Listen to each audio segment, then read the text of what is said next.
Hello again, welcome to For the Love of Cycling. We're here at the finish line of stage 4. We saw Movistar of all teams rip it up, the only big climb of the day, drop absolutely everybody, all the sprinters and the maglia rosa, big GC shake-up. And at the finish line, we had a proven winner doing it again in Jonathan Narvaez. And in Giulio Ciccone, we've got an Italian maglia rosa.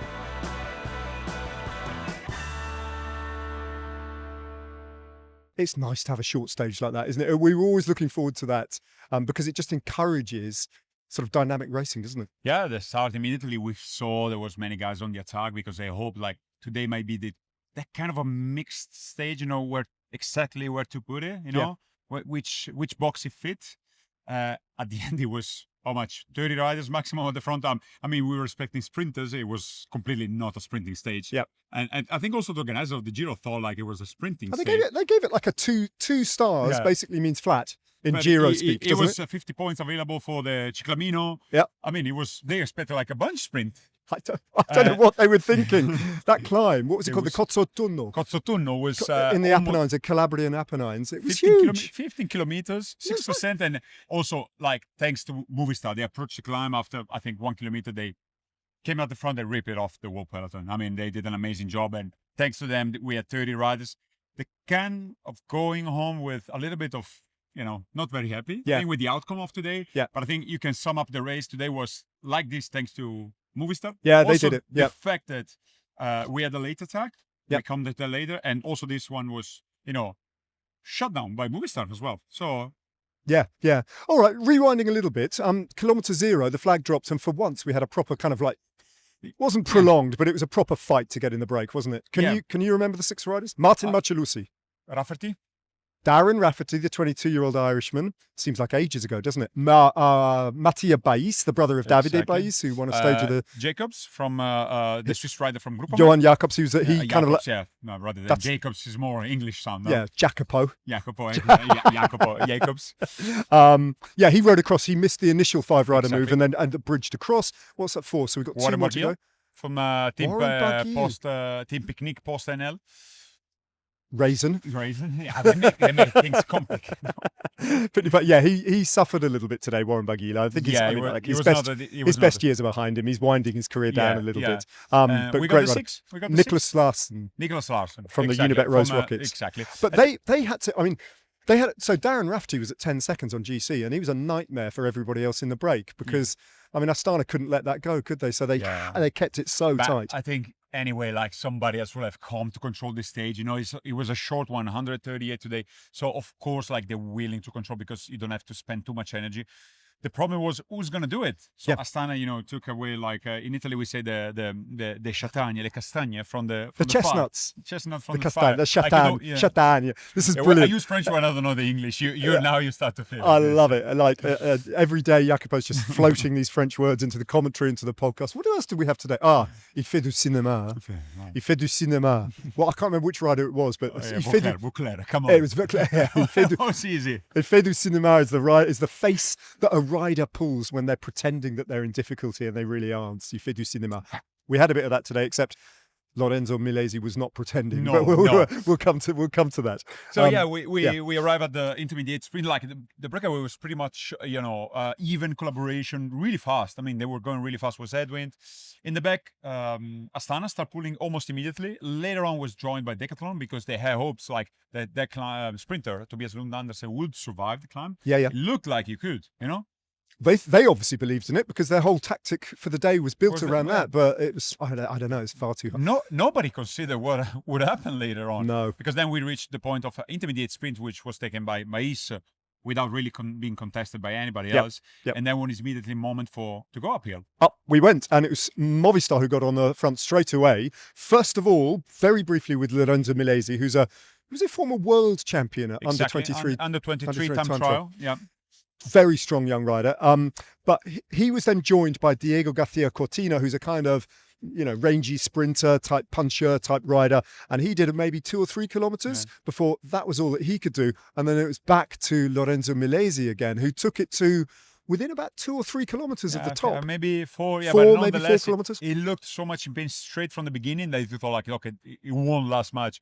But in fact, he did an amazing job and he ripped the peloton apart because it was thanks to his job that I think like all of the sprinters were gone. All of them, including Tobias Lund Andersen. Yeah, just at the very end, it was taken over by Oliveira, the Portuguese rider from Movistar. And at that point, we also saw something like we were not quite expecting, and that was Bernal getting dropped distance. That was with 2 bad. kilometers from the top. Yeah, shame. This led to, I think, something that came in play for later on, like the net company, Ineos, they pretended to stop Ben Turner from the peloton. Phenomenal ride that Ben Turner was in that front group, just to be there, but then he was called back. Yeah. And he had to help Egan Bernal get along. That was a complicated story because there were other riders as well, like Derek G. West, who punctured. It was 5-6 riders. Then it was a heck of a ride to get those back in, and they did. He was struggling to hold the wheel of this group later on when it was a time to rejoin the peloton from Ben Turner, but nonetheless, he did what he has been asked to do so. Egan Bernal had a day full of suffering today. It was interesting on yesterday's podcast, if you go back and look at it, that David was relating how he'd bumped into Chris Froome over in China. And Chris they've been talking about Egan Bernal, Jacopo, and Chris was saying, his back, which was the worst part of that injury from a few years ago, is still not right. And what he's fearful of for Egan is that the longer the race goes on, the more he gets affected by back pain. Now, we're in the very, very early part of the Giro d'Italia, but that was a long climb today, a hard climb, but the signs weren't great for poor Egan that he did get dropped a little bit. It wasn't the end of the day because they did manage to pace him back, but it was a little bit of a worrying sign this early in the race. Yeah, it was like, you can clearly spot him with the style and the national champion jersey, but he was seen at the back of the peloton, eventually being dropped by them, but he looked like a lot in pain. And also the position he had on the bike, really not nice to be seen. Slightly lopsided, head at an uncomfortable angle. He looked uncomfortable on the bike, and at the end, they used Ben Turner to stop and helping him out. They eventually rejoined the front of the race, but I think he starts the next stage with a little bit more doubt than confirmation from what he got in this. Like we've seen, very present of Harrisman, teammate of him, but for Egan Bernal, with a little bit our hearts broken because we always hope, for Egan, after all the unlucky moment he'd been endured, that he might be back at this good level he has, the amazing level he had before, but he didn't look good today. And let's hope that he can, fix a little bit the problem he has now, and that he's gonna be back in top form, because he's the rider we hope is gonna animate the race like he did last year. Jacopo, you're in a really good place to judge Egan Bernal's career because you raced. Obviously, you were in total different races, but you were in the same peloton. Yeah. And you raced against this mighty generation that we've got now in the male peloton of Mathieu van der Poel. We've got Wout van Aert. We've got Jonas Vingegaard. We've got Tadej Pogacar and Remco Evenepoel. These 5 riders, in their different ways that you know very well, are, in my opinion, 5 of the greatest riders in the entire history of cycling, one way or another. The missing name, you could argue, is Egan Bernal. Had that injury not intervened, I think he was probably good enough to be in that group. It could have been, but imagine also mentally for him, what does it mean, coming home with a victory at the Giro d'Italia in 21, and later on, a year after, what happened in 23, if I'm not mistaken, in the winter of 23, he happened the crash. Or even 22, I can't remember, yeah. You had a massive crash, you've been forced out for almost a year. Imagine the step up of those riders you just mentioned, compared to you, that you're trying to recreate it. And huge, because you're exactly right. That was the point at which everything shifted up, and went down, not because he was not training properly, but because he had an accident. So it took him twice the effort just to being able to be there and contest against those guys. Yeah. So it's not gonna be an easy task. It's when you've been forced to be out for such a long time and you're on your way up, it might take a while, even if you don't even know if you're going to ever manage to be back in there. We always hope we're going to still keep our hopes high for Egan Bernal to bounce back where he was, but it doesn't seem like quite to be there at this point of the Giro. Yeah, but there is also such a thing as a bad day in a 3-week stage race, and maybe Egan Bernal just had a bad day today. And when he goes to bed tonight and looks at the general classification, if that's what he does, I don't know. He probably just completely ignores it, but he will see that he's at 4 seconds to the maglia rosa. So the dream lives on and he's close. Yeah. I think the first test for the GC guys would be the blockhouse. It comes in 3 days, so I still have time. It's next Friday. They still have time to find something and also to forget the bad performance of today. Yeah.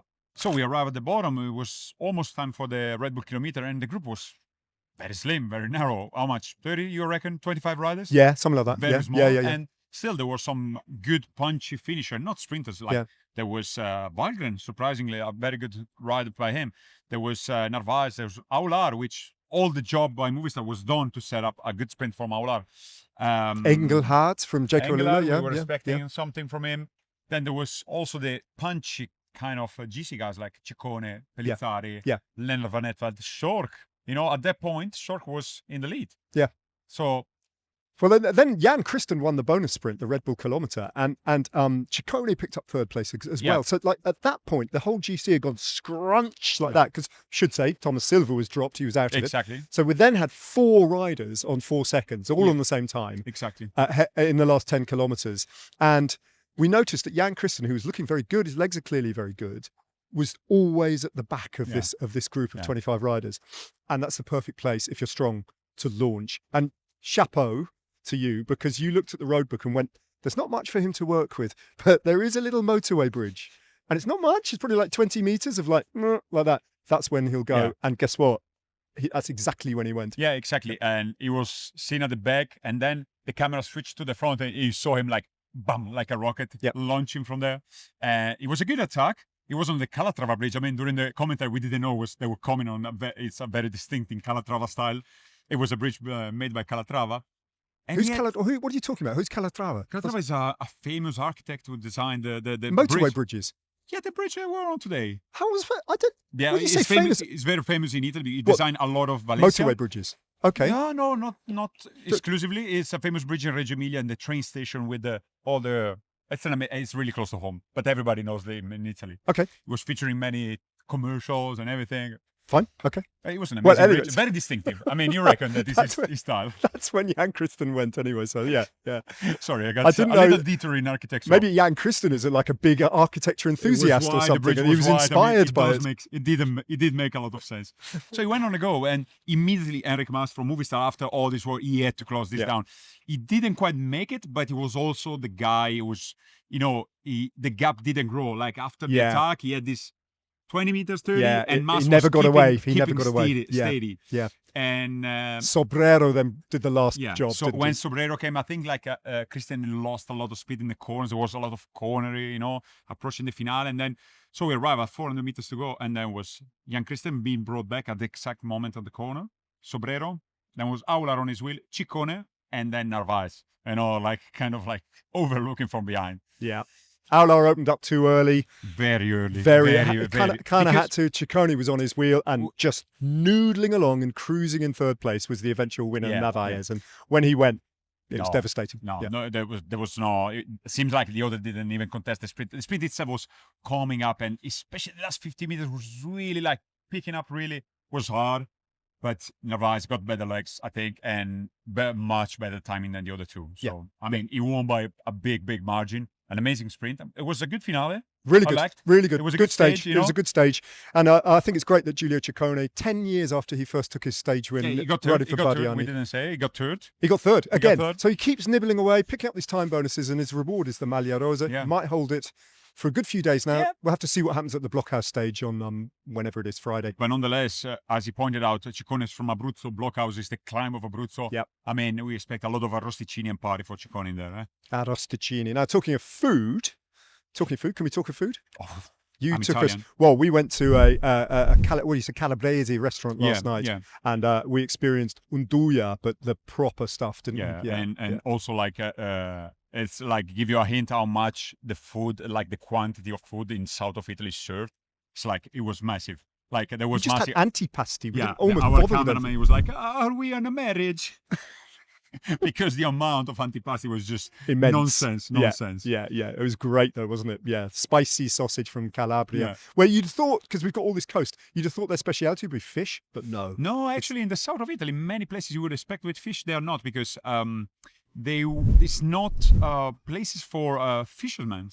So most of the dishes in the south, in Sicily as well, they are based on meat. Pork. Yeah. Pork, and here a lot of sheep also. Lamb as well, yeah. Interesting. All right. Should we have a look at stage 5, because it's a long one again. It's up and over 200 kilometers in length. All right, stage 5 then is a 3-star stage from Praia Mare to Potenza.